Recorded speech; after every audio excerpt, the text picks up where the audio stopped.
Hey guys, I want to talk with you today about being a productive solopreneur and content creator out here in these online spaces. How do we stay productive and get things done?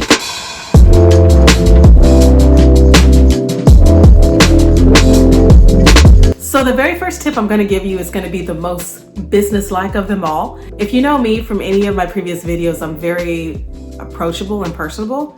And I don't like to be too lofty when it comes to talking business talk, just because I know that most of my listeners are solopreneurs and we are just trying to do all the things ourselves, wear all the hats and wear all the shoes. So I won't get into all the business tactics, but I really do want to encourage this very first step, which is the one business step that I do have to emphasize, and that is to set quarterly goals. Okay, so that's every 90 days.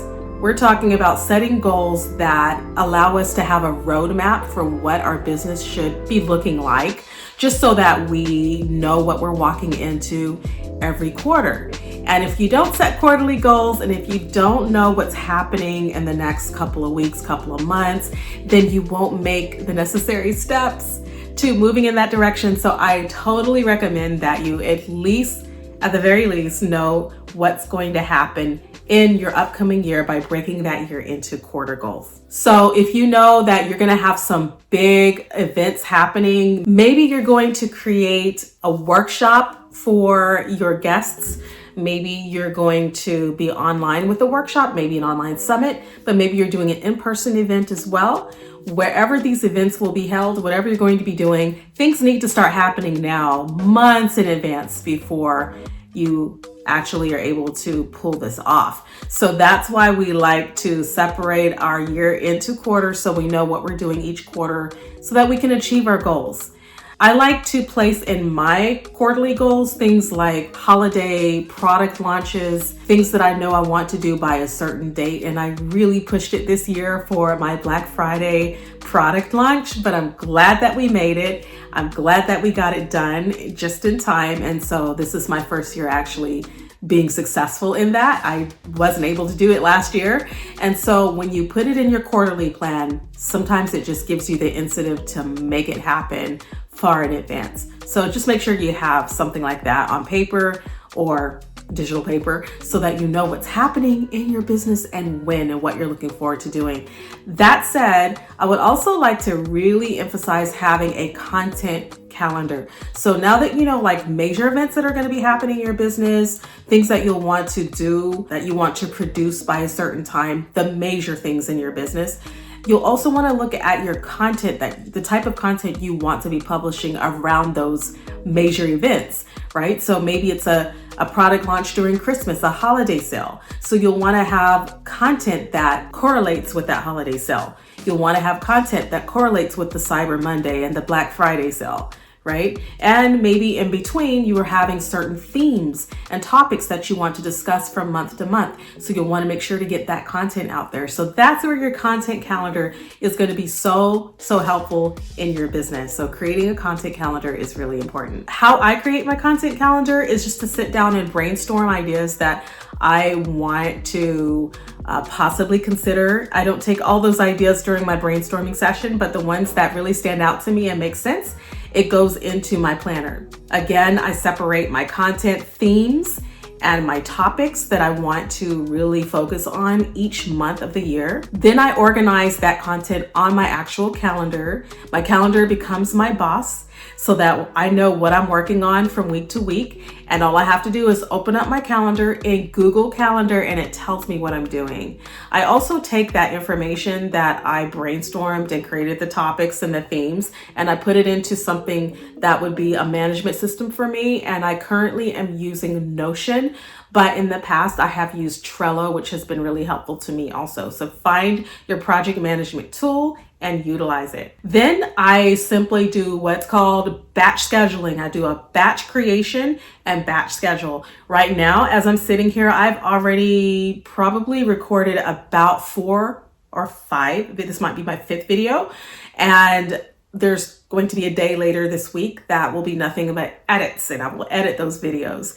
And then I will put them on a batch scheduling system so that I know when these things are going out, and then I don't have to even touch it anymore because it's already on the schedule. So having a weekly content calendar is really going to help you as a content creator, so you know what's going on in your business, why you're doing it, when you're doing it, when things are going out. And then if you automate these systems by using some of these management tools I've been talking about, like Trello, like Notion, like Asana, so many of them out there, or even just simply your Google Calendar, for example, it's going to help you to automate things, and then you don't have to be worried about what's happening when. There's also a day that I batch all of my social media, which at the time I'm only doing Instagram, and I will be hopping on Pinterest again because I have kind of let that slide over the past year.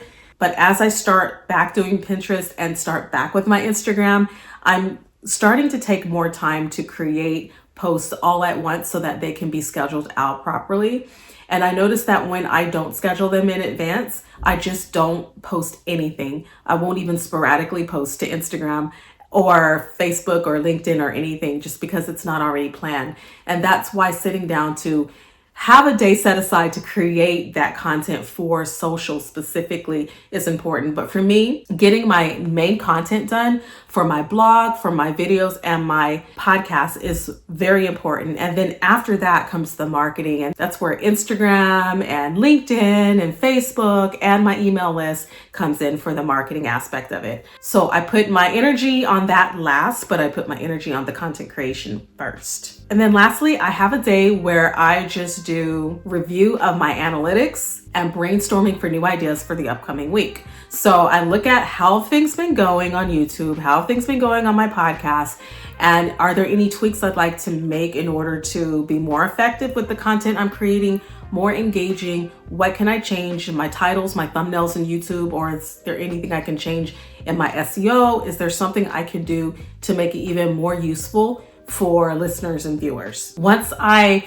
tweak anything that I think I've already done this week that needs a little bit of changing, then I go into brainstorming for the upcoming week so that I then can repeat that cycle all over again and create more content for the following week. But this again all falls back to the very first step, which I gave you guys, that has been my mainstay, and it's my quarterly calendar. So if I don't know what I'm doing that quarter, then I don't have any goals really for the upcoming weeks. And it's just kind of sporadic content that gets tossed out there like spaghetti, and whatever hits the wall, and what doesn't. And that to me is just not an effective way to produce content, nor is it a good use of the management of my time. And it doesn't take into consideration all that it should. If I'm just throwing ideas out there hoping that it works, I'm not being the most effective as a content creator. So it's all about creating, but then tweaking and analyzing and then iterating and then reiterating until we get the perfect fit for our creation process. So this is the way I do it, and these are some hacks that I think can help you as a content creator and being more productive. But again, you're gonna have to take all of this information I'm giving you about what I do with a grain of salt and figure out what works for you. And your process obviously is going to be different than mine, but I just want to give you an idea of how things work for me at the moment. Of course, things are apt to change as life does change, but my process has been working for a good while now, and it's helping me to stay on top of 3 podcasts and 2 YouTube channels and several blogs and a couple of other things I have going on in the back end with social media accounts. So I'm keeping track of all this, but it's only because I have to be aware of what's happening in my business and what's working and what's not working.